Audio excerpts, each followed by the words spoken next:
دا د کندهار د مهمې او عایداتي ولسوالۍ سپین بولدک چمن دروازه ده. پر دغه لار هره ورځ په اوسط ډول تر 40,000 پورې کسان تګ راتګ کوي.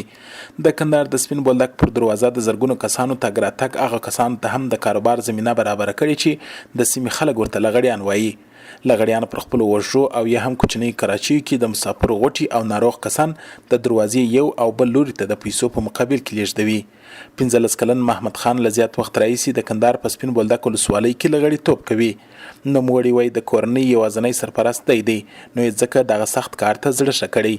محمد خان وایي د لارې د سختېدو له امله اوس هغه سوداګریز توکي ورڅخه اخیستل کېږي چې د تلونکو کسانو لخوا دوی ته د سپین بولدک له دروازې د اړولو په مخ ورکول کېږي. ورځې کله 2 پیرې کړو، کله 3 پیرې کړو، په 300 په 500 او کله 1 وکړو، کله 3 وکړو. خامخا دا حکومت سختي هغه مې نه پرېږدي.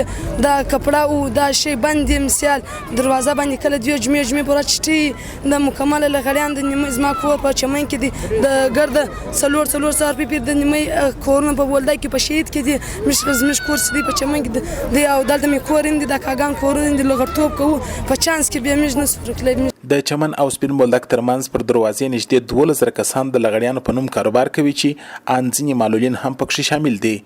نجیب الله د همدې سیمې یو معلول کارګر دی او هره ورځ د مسافرو غوټي او نور توکي د پیسو په مقابل کې انتقالوي. نجیب الله وایي اوس کاروبار ځکه کم شوی چې د سپین بولدک پر دروازې تګ راتګ سخت دی. دا کله پریږي کله نه پریږي، کله وایي دا غټ بار دی، کله وایي کوچنی دی، کله دا وایي دا شی بند دی. بس کله موږ بس پیرا وکړو، بس زیاتره وخت مثال کله واپس کله نسو واپس بس روان یو. د کندهار د سپین بولدک ولسوالۍ کمیسار مولوي اسمت الله یعقوب وایي د لغړیانو کاروبار د مالیې پر اړه لار هواره کړي او دوی د ټولو هغه توکو مخه نیسي چې له مالیې پرته هیواد ته راوړل کیږي. چونکې دلته دواړو طرفو ته اوبه نسته، بل کاروبار نسته.